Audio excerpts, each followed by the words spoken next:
I'll never be able to live up to that. Let's try that again. Yay! I'm just kidding. That last one was for my ego. First and foremost, guys, hi. My name is Richard Lonsberry. I wanted to, I don't know if they can even hear me anymore. Thank you! To Kim and to Sharon for actually having me here with you guys today.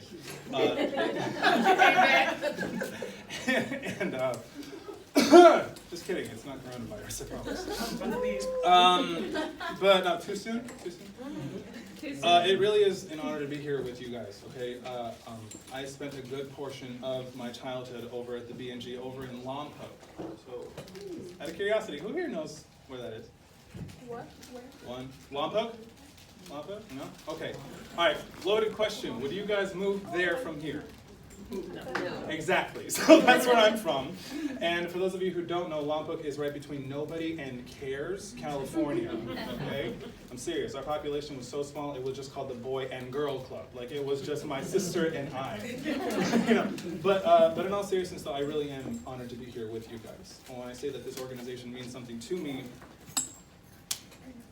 I mean that. When I was younger, you see, my parents would fight like all the time.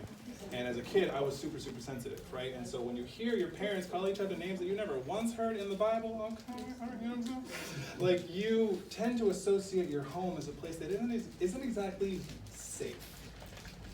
Does that make sense? Cool. So what do you do in that scenario? You go somewhere where you can go and play basketball with some of your friends. Right? Or you can go somewhere where you can go and flirt with Amanda Kimmons, who has yet to call me back. It's fine. It's been 20 years, I think it's time to move on. But anyway, you go somewhere where you can like surf the web and you can like look up the words that your parents are calling each other, you know what I mean? But anyways, all of that being said, that feeling of safety that can only be given when a group of conscious individuals all band together and they actually create that place for that little boy or that little girl to go when they don't feel that they have anywhere else to go. And it's not just the people in the room, but it's the people all behind the scenes who keep the wheels turning. Is priceless. And as a direct benefactor of the kind of work that you guys do, I just want to say from the bottom of my heart, thank you. And I believe that you guys deserve a round of applause for what you do. Let's do it.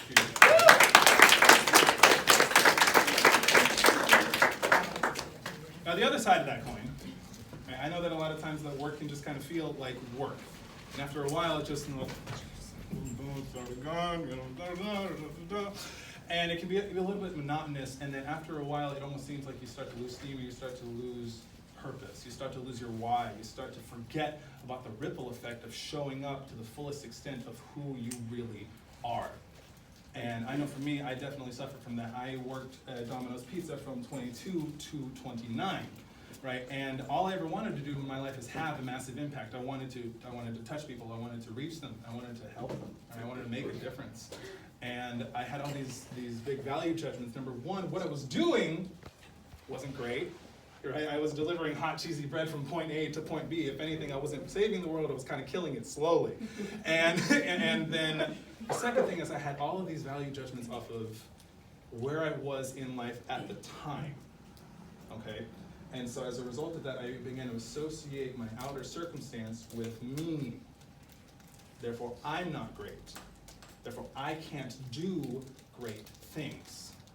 Until about this month, last year, where I actually got to learn the secret to greatness. And I'm going to share that with you guys in a second. But first things first, elephant in the room, you guys don't know me. You guys know what I'm about. I don't know you. I don't know what you're about. But I do know something about you, which is that each and every single one of you can in fact be a miracle for someone else. All by just, without changing a single thing about you. Without changing a single thing about what you do. Okay, and I'm not actually here to convince you of that. I'm here to remind you. And the reason why I do this in the first place is because I honestly believe that there is an epidemic of people out there that are just living life on autopilot, right? Just kind of waiting for destiny to pop in like the Kool-Aid man. Bah! Oh yeah! Oh yeah, greatness, oh yeah, right? And just like look at one person and be like, you, it's time to go be great, oh yeah, you know? And it's like, okay, as if the world isn't already here. As if the world isn't in this room, not with these people right here. And so there's a bunch of unhappy people who are just waiting in the wings like for the perfect conditions to take the stage of their life and show up fully and purposefully. And as a result of that, you have a lot of angry parents who end up scaring those little boys and girls who end up growing up to feeling like they have no place in the world, and then they end up killing themselves.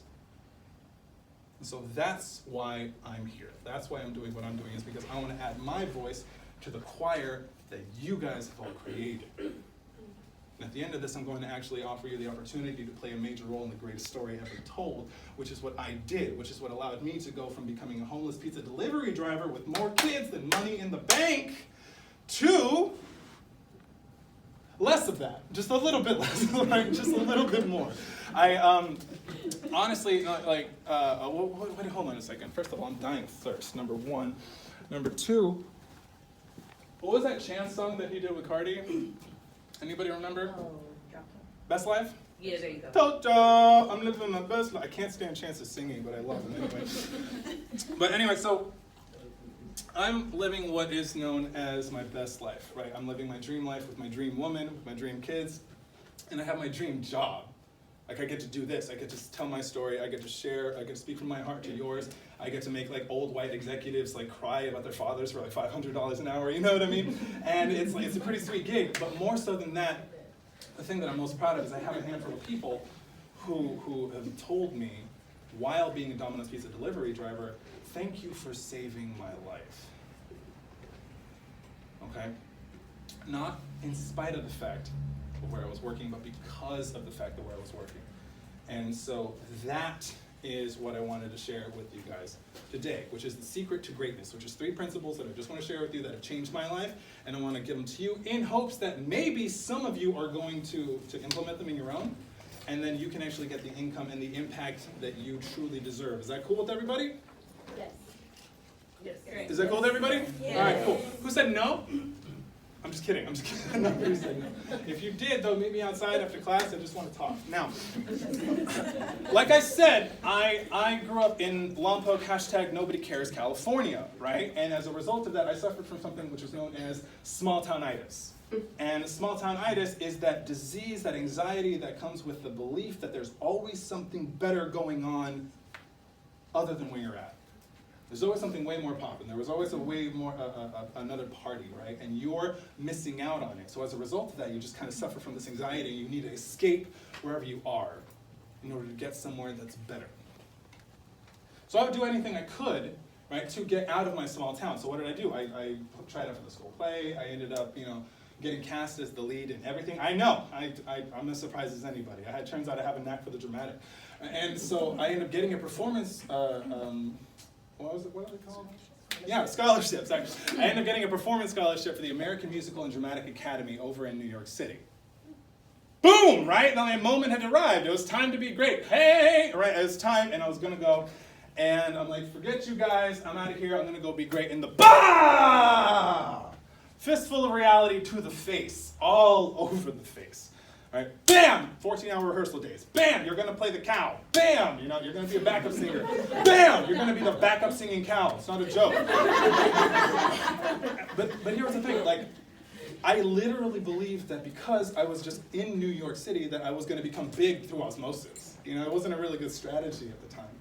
And back then, Twitter wasn't as powerful as it is now. Like, I couldn't just send out a tweet and just get my whole school fired and then replace them with nicer people. Like, that wasn't going to happen, you know what I'm saying?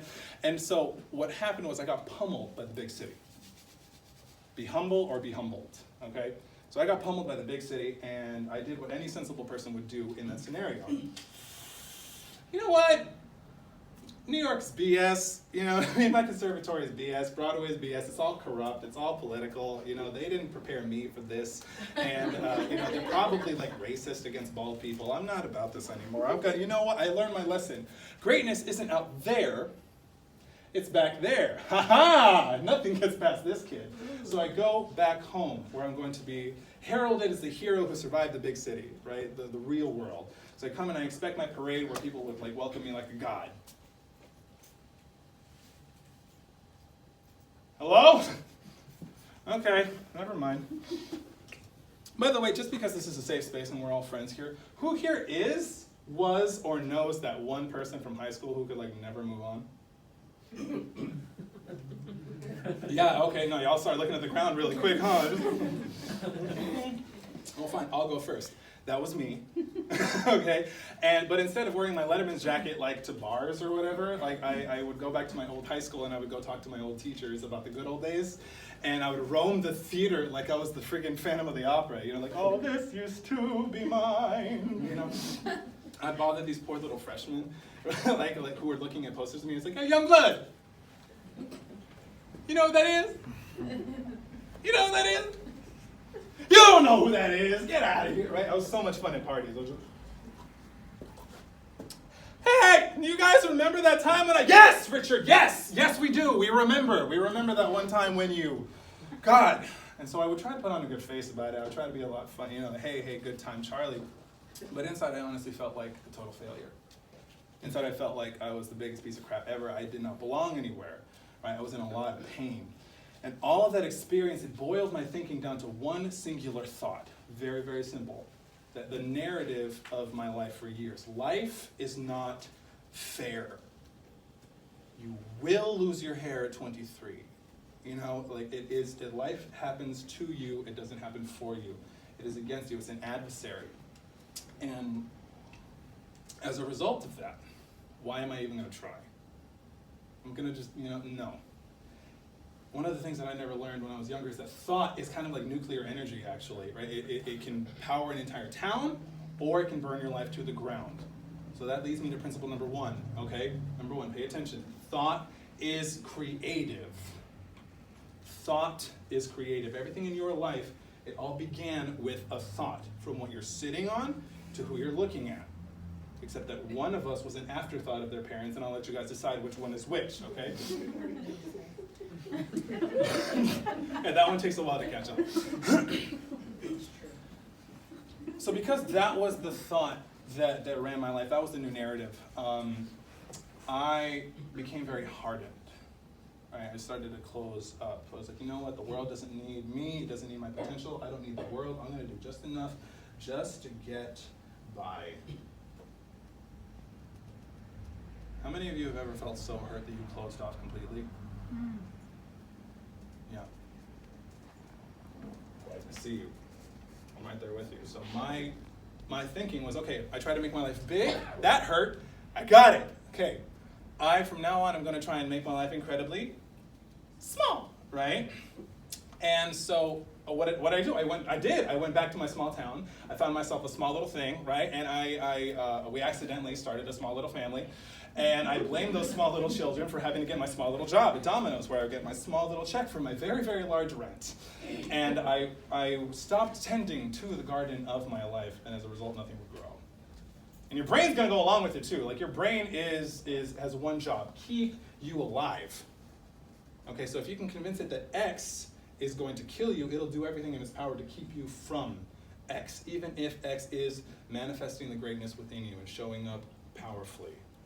And the irony here is that this is based off of fear, okay? And fear is like this giant magnet, right? The more energy that you give the things that you're afraid of, the more you begin to attract that which you fear. And for me, it was being found out to be the loser that I was. And so what happened was I had this big delivery, and I was heading over to this one house, and the closer that I got to it, I saw, oh no. Excuse me, who here has that like high school rival, that like Draco Malfolian, you know what I mean, super handsome or super beautiful, and they or the captain of the whatever, you know what I'm saying? And they always play tennis for some reason. Anybody have one of those? Yeah? Okay. I'll just assume yes. So for the one of you who raised their hand, for mine it was Jose, and I realized that it was And so I come over to the house, and he opens the door because he's visiting from out of town. Rich? What's up, dude? Hey, oh my God, it's so great. It's so great to see you, man. How you doing? Oh, just working. Yeah, I'm just saving up, just doing my thing. There you go, right? What are you up to? Oh, medical school. Oh, cool. Oh, Columbia. Oh, that's nice. That's cool. That's nice. Good for you. Oh, you're engaged. Oh, Amanda Kimmins. She actually called you back. Awesome. Okay. Great. Wonderful. Oh, you're going to Africa next month. Oh, yeah, you saved those kids, bro. You do. Listen, I gotta go right now, but I need you to sign this thing. Hey, man, absolutely, no problem, no worries, bro. I got you right over here, man. Absolutely, dude. Here. All right, here. Let me give you my autograph. And all right, here you go. Hey, keep the change, bro. So I go over and I go sit down in the car and I look over at the tip line and I see that he wrote a 0 with a slash through it. And I'm like, I don't know why that was the straw that broke the camel's back, but it broke this camel, okay? And I calmly go, I drive over to the parking lot at Walmart. Keep in mind, I'm still on the clock, mind you. And I see my steering wheel, and just, bam! I start wailing on this thing. Ah!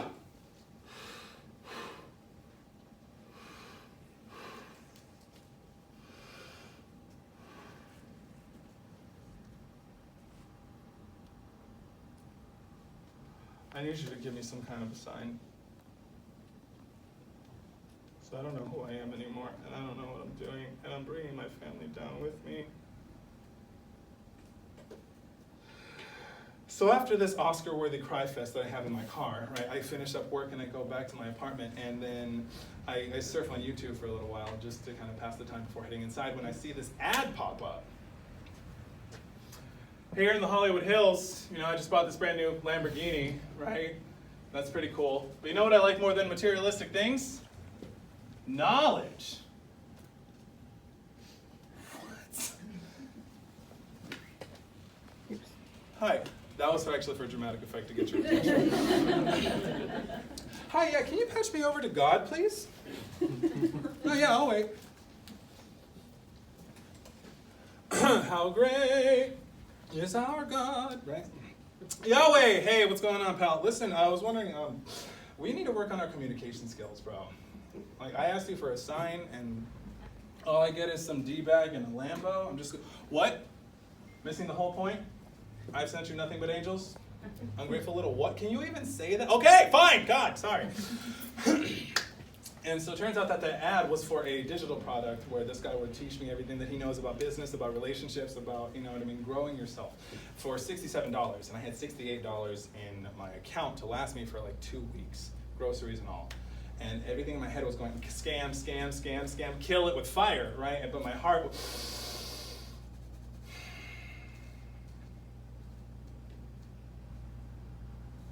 How much longer do you want to be in this kind of pain? I'd rather die than feel like this, honestly. You know what you gotta do. How many of you have ever been faced with a decision and your head was doing everything to try to talk you out of it, but your heart just knew? Right? The heart always knows. So I take out my debit card, I put all of my information in, and then I go over to my friend's house where I borrow his bulletproof vest for when I tell wifey about this, right? Because I needed it. And the program was really simple enough. It was read books, get rich, become great. Greatness, right? That was my whole thing. How could I resist? So I'm like, great. And this is when I'm introduced to personal development. Jim Rohn, in order to be great, you must first focus on the service of others. Les Brown, you gotta be hungry. John Maxwell, right? Everything rises and falls with leadership. You have the power to change your life. Zig Ziglar, you can get anything you want in this life as long as you help others get what they want. And so I was really, really super excited. I started diving into all of this knowledge, right? I bought all these books off of Amazon. The first one comes in, I rip open the packaging paper, I open up the cover to the first day of the rest of my life. It's like, finally, some peace of mind. Finally, something is going to take away this pain. Finally, something is going to explain why the world sucks and the universe doesn't really want me to win. Bam! Everything in your life is your fault.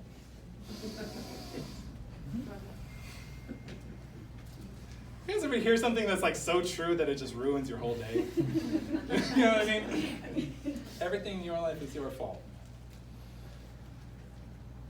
Still is. God!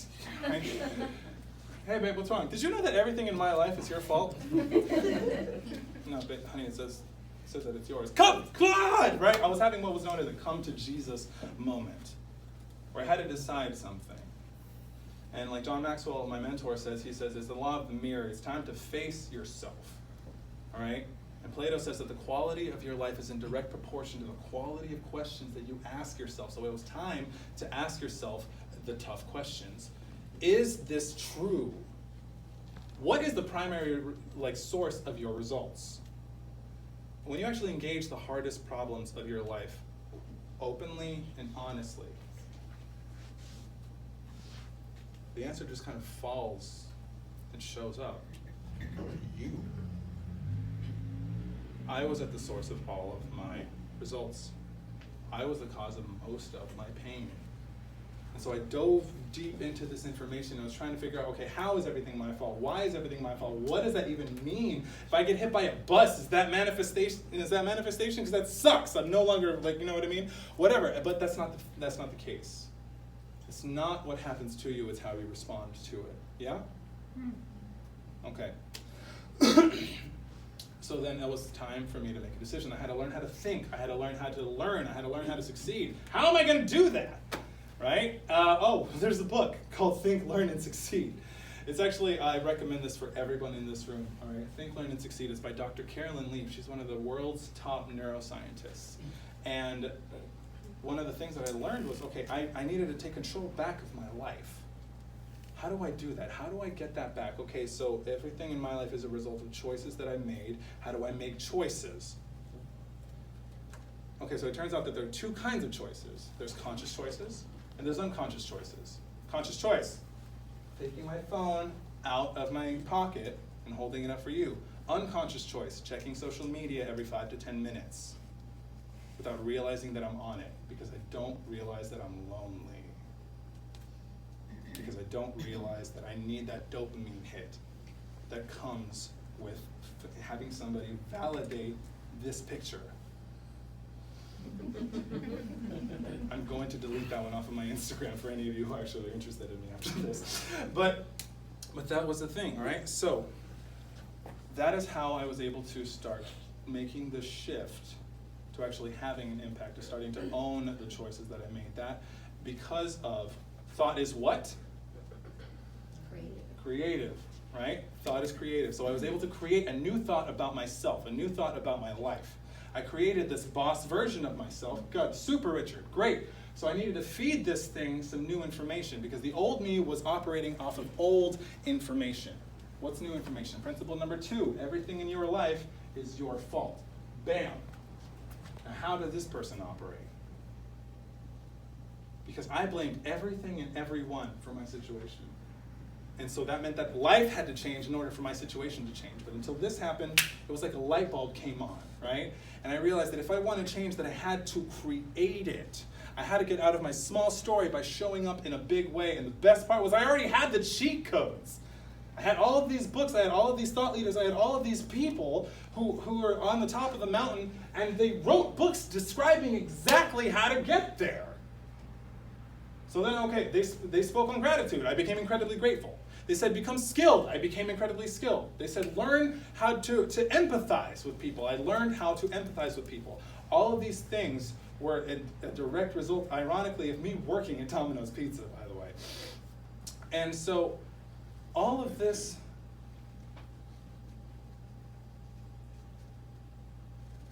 these cheat codes started coming over, and I'm reminded of Jim Rohn. In order to be great, you need to be at first focused on the service of others. Plain and simple, I delivered the hell out of those pizzas. You know what I mean? I showed up early, I had a smile on my face, right? I helped bag the orders for my friends so that they would get out of the door earlier so they can make more tips, because I knew that they were struggling financially. All right, I stopped complaining. All of a sudden, people wanted to be around me again. They wanted to invite me into parties. They wanted to take me places. They wanted to give me things. My boss, Kiki, straight up bought me a book, Wholesome. So because she knew that I loved to read and she wanted me to succeed. Pay attention to this, because if you take nothing else out of this morning, today, I want you to pay attention to this. My boss saw that I wasn't here just to play. And as a result, she invested time, money, and energy into me. Like I was the stock market. And because she knew I was going to make a difference, so she invests in what I'm going to do to make the world a more conscious, more happy, a more aware, more present place for her children. That's how it works. You have any idea how powerful it is to have the right people say the right things about you to the other right people because of how you show up? Okay? I used to think that I would never, that Domino's wasn't teaching me anything. It taught me how to listen. It taught me how to listen to people's hearts, to listen not just to what they're saying, but what they're not saying. Right? It taught me how to really show up for my family, for my boss. And then I thought I would never have any meaning doing what I do. Guess what? Christmas Eve, 2018, I ended up delivering to this older woman who's alone in this huge house. And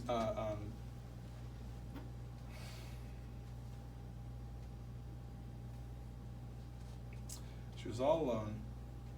And I go up to her and she says, "Young man, I have a request to make of you." Full disclosure, I'm a little drunk, okay? And I don't want to make it weird for you. I'm like, "Ma'am, I am all about the weirdness, hit me." and she goes, I need you to tie my shoes, because to be honest with you, I feel that they're Velcro, so it's not going to take you very long. But if I bend over, I may very well die, or I may fall out of my nightgown, and then you'll be blind. So, ma'am, right? And so I tie her shoes, and we're just chopping it up, and we're cracking jokes back and forth, and then she starts crying. And she says, "You remind me of my Karen." I said, "Who's Karen?" She said, "We just buried her about a week ago. She was my daughter."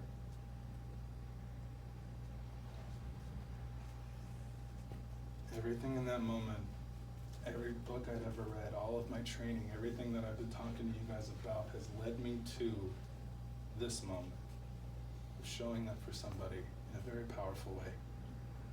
And so I put the food down and I just go, "Come here." And I give her a hug, and she just melts into my chest, and she just starts sobbing. And I hold her, and I say, "It's gonna be okay. It's gonna be okay.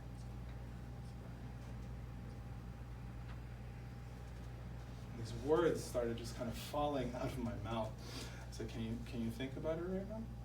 Because thought is creative." and she said, "I can." I said, "Okay, can you hear her right now?" She said, "I can." "Can you smell her right now?" She said, "I can." I said, "Can you feel her?" She said, "I can." I said, "How does that feel?" She said, "It feels warm." "How else?" "It feels safe." "How else?" "It feels peaceful." I looked at her and I said, "People are only as far as your thoughts about them. And the way that they stay alive is by you honoring the feelings that they give you. No one's ever really gone."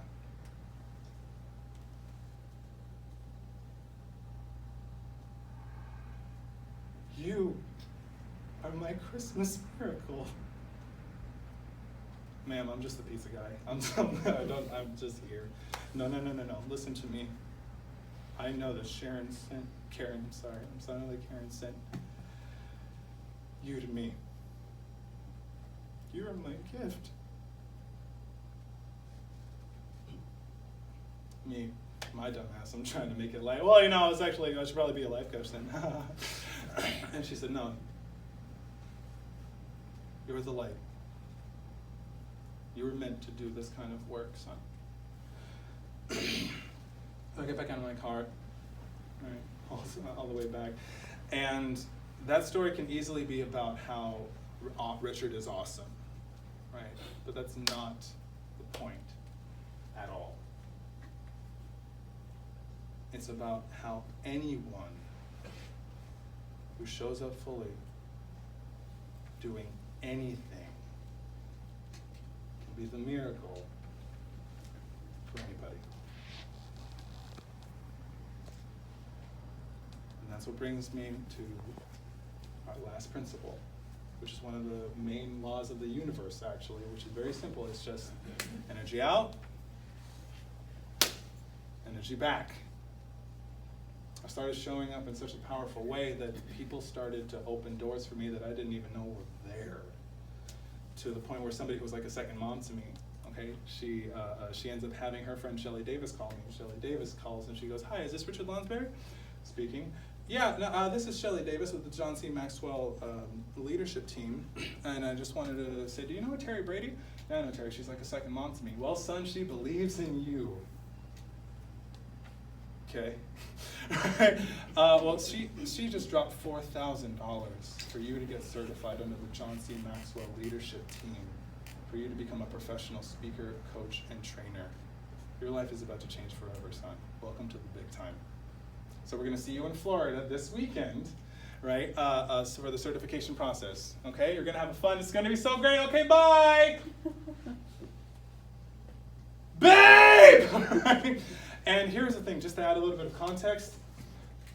We had just had our third child, Helena. She was 1 month old. Okay? We had lost our apartment because our landlords turned out to be slumlords, and so our building was actually damned, so we all had to leave. We were couch surfing in Santa Barbara. We were staying at a friend's house over in this tiny little bunk bed. And I was working dominoes from sun up to sundown and sundown to sun up, and we had raised about $700 for a new apartment. Tickets to Florida to get it there to that weekend was how much, do you think? Close. $667. Of course. I don't even remember what I said to wifey. You know, probably some Bible verses, probably what I told you. If you had one shot, one opportunity, this is everything that you're doing. One moment to what? This is everything. So listen, honey, my palms are sweaty. Knees, I'm just kidding, no, I'm done. So, but here's the thing, my words fell flat. It was what I did. She started to notice that people started to pay me outside of Domino's Pizza for my advice. Started to realize that she heard the people walk up to her and go, "Your husband is something special. He saved my life." She bought the tickets herself. She's like, "I'll make $33 worth." Not to placate to the majority of the audience or anything, but I honestly would not be here had it not been for the women in my life. And so I go, and I get certified. I become a weapon for positive change. I come back, and I enroll my first client as a professional coach for $2,000 for 2 months. For 8 calls, 8 hours of my time, $250 an hour. And that payment that she made became the down payment for the apartment that we're in now over in Long Beach.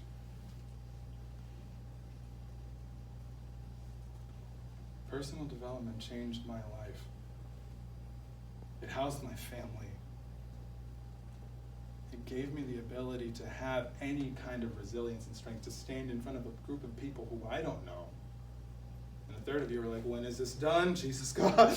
I'm kidding. But to stand in front of people and speak my truth and share my story in hopes that I can hopefully encourage you to be the miracle for someone else.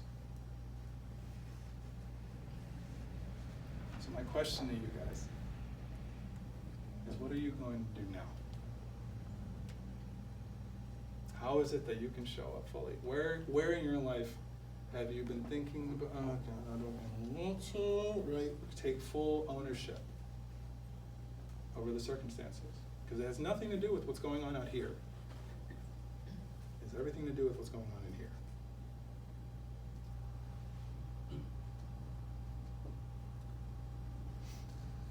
I believe that moments like this are what is going to change the world. I believe that people like you are what is going to make a difference. That's why I'm here, taking time away from my beautiful baby girl, because this is my purpose, is to give people back to themselves. So I want you guys to know that no matter what it is that you guys end up facing, when work just sort of feels like work, when it's just a slog, when you feel like you don't have much purpose, that you're not what you do. You're not what's happened to you, you're not what's going to happen to you, you're not what's happening to you, you're not your thoughts, you're not your emotions, you're none of that stuff. You guys are just this moment. And this moment